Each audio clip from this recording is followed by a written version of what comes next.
আসসালামু আলাইকুম ওয়া রাহমাতুল্লাহি ওয়া বারাকাতুহু। বিসমিল্লাহির রহমানির রহিম।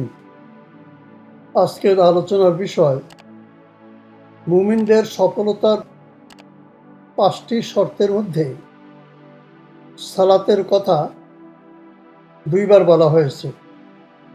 সূরা মুমিনুন আয়াত নম্বর ১ থেকে ১১ পর্যন্ত এই সফলতার শর্তসমূহ বর্ণনা করা হয়েছে। আয়াত নম্বর ২ ও ৯-তে বলা হয়েছে, আউযু বিল্লাহি মিনাশ শাইতানির রাজিম, আল্লাযীনা হুম ফী সলাতিহিম খাশিউন, যারা নিজেদের সালাতে বিনয় নম্র। ওয়াল্লাযীনা হুম আলা সলাওয়াতিহিম ইউহাফিজুন, আর যারা নিজেদের সালাত হেফাজত করে। অন্য শর্তগুলি হলো অসার ক্রিয়াকলাপ থেকে বিরত থাকে, যাকাত প্রদান করে, নিজেদের যৌনাঙ্গকে সংযত রাখে, আমানত ও প্রতিশ্রুতি রক্ষা করে।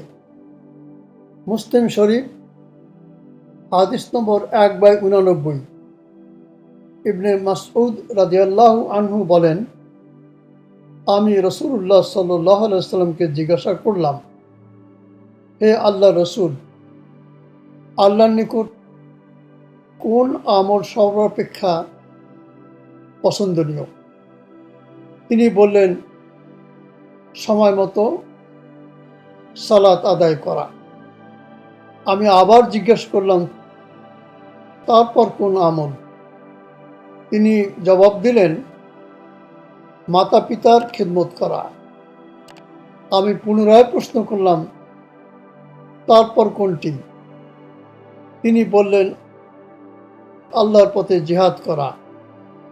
প্রিয় ভাই ও বোনেরা, কোরআন ও হাদিসে বর্ণিত উপরের কাজগুলো অন্তরের নিষ্ঠার সাথে পালন করলে আমরা জান্নাতুল ফেরদাউসের অধিকারী হব ইনশাআল্লাহ, যেটা আল্লাহ তাআলা ১০ ও ১১ নম্বর আয়াতে বর্ণনা করেছেন। আসুন আমরা আল্লাহর সাথে কাউকে শরীক না করে পূর্ণ ঈমানের সাথে ইবাদত করি। আমিন।